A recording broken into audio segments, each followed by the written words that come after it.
on, guys? It is Corbin Stuckey at Pixel Talk here. Happy Halloween. Let's talk about Stranger Things Season 2. Before I start this review, I just want to say I'm not going into spoilers on this season, so don't worry about that. I'm going to be talking about general things, and I'm probably going to be doing a spoiler review later on this week. I will probably be talking about key elements from Season 1, so if you haven't watched Season 1 yet, but you want to know how Season 2 is, I would suggest watching Season 1 before watching this video, but in terms of Season 2, I'm not going to be talking about a whole lot of spoilers, just key stuff. So let's get started. So Stranger Things Season 2 has been my most anticipated franchise of this year. I remember watching it back in 2016 and I was in love with Season 1. I really enjoyed that show and its 80s culture, where we had characters that were essentially like the Goonies or The Breakfast Club. I really enjoyed that familiar feel. And when I watched the Super Bowl last year, I only watched it so I could watch like 20 seconds of footage for Season 2 of Stranger Things. I am in love with this series. I didn't want to say this at first in 2016 about the show because I wasn't too sure if Season 2 was going to be good, but I'm here to say now, I think Stranger Things is like my favorite TV show of this decade. I'm dead serious. I really like this show. Season 2 has all the elements that I really loved about Season 1, but what I really appreciate about Season 2 is that it acknowledges things that happened in Season 1 that weren't acknowledged in the last episode. The kids are back, Hopper's back, 11 is back, but it also goes back into the storyline of Nancy and Barb. Barb was, and this is a spoiler for Season 1 if you haven't seen Season 1 yet, Barb was killed in Season 1, and it showcases in the show how Nancy is feeling a little bit guilty because she pretty much abandoned Barb at that party. So I love how it acknowledges that Barb was a character in Season 1, and there are still people mourning for her. Even Nancy. Nancy feels guilty, and I really liked that story arc and how they acknowledged that. I also really appreciated how the first couple of episodes focused on the kids. The kids were the best part of Season 1, and it was really cool to see how the show kind of stepped back just a little bit just to focus on the kids and their everyday lives. Season 1 really focused on the kids trying to find Will. They couldn't find him, they were really worried, and that's what the first episode and the entirety of the show was really focused on, was them finding their friend. But the first couple of episodes in Season 2 are just the kids hanging out. They're getting ready for Halloween, they're going to the arcade, they're trying to talk to girls. It's very relatable stuff. It's stuff that, like, you know, we did in middle school when we were kids. And I just loved how we just kind of stepped back just a little bit just to see these kids hanging out, and then all this shit happens in like the third or fourth episode. Also, something that I really appreciate about this was there was a lot of focus on Will in this season. We didn't see Will in Season 1 because obviously he was missing throughout that time period. With Will back, we get to see him interacting with his mom, his brother Jonathan, and just their family. And we also see that there's stuff still happening to him in this show. We're not entirely sure what it is at first. The doctors say that he's going through maybe PTSD, but then you kind of think, okay, maybe this is actually real, maybe this is actually happening to him. He starts seeing visions of the Upside Down, the world that he was in Season 1. He starts seeing a new monster, so you're wondering what's going on. And as the show progresses, he does an amazing job in this season. It really feels like this kid is being violated. There's like this presence inside him and he doesn't really know what to do about it. His mother doesn't really know what to do about it, and Winona Ryder, by the way, does a fantastic job yet again as the frantic mother, just trying to cater to her child. And it's just such an amazing performance as a mother in a television show. I really enjoyed Winona Ryder as the mother again, and oh my god. David Harbour also makes a return as Hopper in this, and like I said in my first review, I totally respect this guy. He is just such a badass in this show. And one of the things that I also really liked, and I'm not going to go into spoilers, but he interacts with a key character in this show that I never really thought that he would ever interact with, but it totally works. And looking back at it, it actually makes a whole lot of sense considering what happened to him in Season 1, what happened in his past. So it actually makes sense on paper why they would go this route.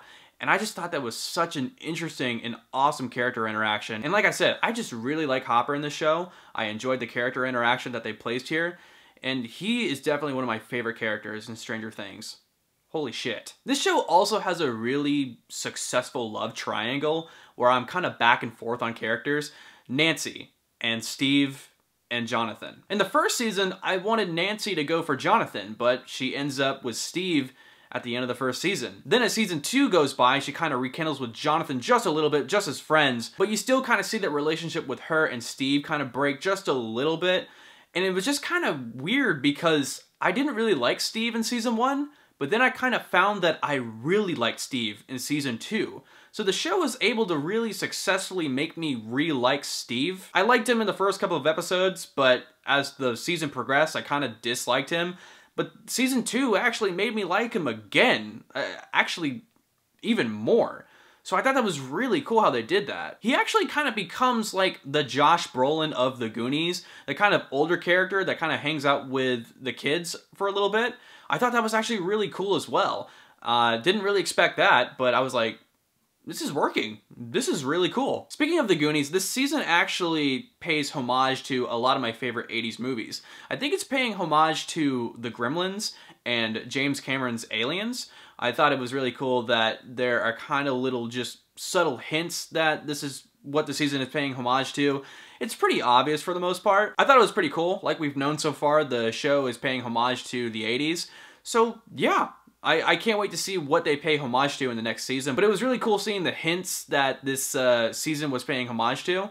And I just really like that. Gremlins is like one of my favorite movies of the 80s. The one thing that I will say about the show is I do think that they introduce characters in this new season that don't necessarily need to be there. There is a new girl that's introduced into the group who has an abusive brother, which, by the way, is played by the guy who was in the new Power Rangers movie. He was the Red Ranger. And this guy, he pretty much plays a psychopath. Like, I don't really understand why he was really needed there. I don't really understand why the whole, like, side story with this girl and her abusive brother was kind of needed. It was a cool thing to add on. I just didn't really think it was necessary. I was just kind of like, well, okay, I'm on board with this. This is okay. But my God, he is such a psychopath in this show. I think they kind of went, like, with the wrong direction with this character. You just don't like him at all. And I get it, you're not supposed to like him, but it was just like, oh my God, like, why are you the way you are? Like, you find out why he is the way that he is, but it still doesn't justify him being such an asshole. It was just like, oh my God, I really don't care for you whatsoever. Winona Ryder's character, Joyce, is also dating a new guy in this season. At first, I thought it was really goofy, but the guy kind of grew on me. And I started seeing his purpose a little bit more. At first, I thought it was just like, okay, this is just like, you know, the computer guy. This is the guy that does all the technological stuff. But then you kind of like him as a character. He's kind of the goofy guy at first, but then it's like, you know what? You can stay. Yeah. Even though they added new characters into this new season, they kept one key character that I really appreciate came back, 11. 11 is once again great in this show. I really appreciated how they also kind of dug into her backstory a little bit. She actually finds out more stuff about her that happened to her at Hawkins' lab and her family background, which was really cool. It was really cool to see that there was more to her backstory and this Stranger Things universe. I think that is definitely what they're going to touch on in season 3. She is 11. There are more numbers before 11. 1, 2, 3, 4, 5, 6, 7, 8, 9, 10. So obviously, I think season 3 is going to deal with the other patients that went to Hawkins' lab. So I thought that was really cool. I thought it was just really admirable that they touched on her backstory a little bit. And we got to learn more about her because this is such an interesting character. And she's probably one of the most notable characters on the show. So that was good that I got to know more about her. Overall, guys, season 2 was really fun. I really enjoyed it. I loved season 1, and I loved season 2 just as more. Like I said, there are new characters in here that feel kind of out of place, but I didn't really mind it for the most part. I just thought it was like, okay, there are new characters, that's fine.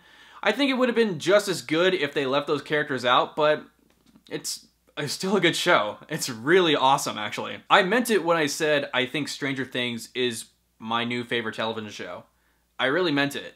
There's so much to appreciate here, and I think it's one of those shows where when I'm watching it, I don't feel like I have to take a break after watching one episode. Usually with some Netflix shows, whenever I binge watch something, I'm like, okay, I gotta take a break. I have to process what I just saw, and I'm getting kind of tired. I need to go to sleep. But with Stranger Things, I feel as though the pacing and the storytelling is so good that I'm very invested. and I just feel like it's also a show that I can re-watch. It's just really entertaining television, and if you haven't watched Stranger Things yet, definitely go watch Stranger Things. I think it is definitely this decade's pop culture. I truly think that. And I don't have enough Funkos of Stranger Things. And I need to get some because I love Stranger Things. I love it. I think it's my favorite television show of this decade. I'm sorry, Breaking Bad. So yes, guys, that was my review to Stranger Things Season 2. Comment down below what you thought of this season. Like the video, share it, and please subscribe to Pixel Talk if you haven't yet for more movie reviews, trailer reactions, and gaming content. Also, guys, me and my roommates did a skit. It somewhat has to do with Stranger Things. Not necessarily, it's just mentioned in the skit. We'd really appreciate it if you checked out the skit. We put a lot of hard work into it, and it's going to be like right here, and it's also going to be in the description below. Thank you guys so much. I am Corbin Stuckey, and this is Pixel Talk.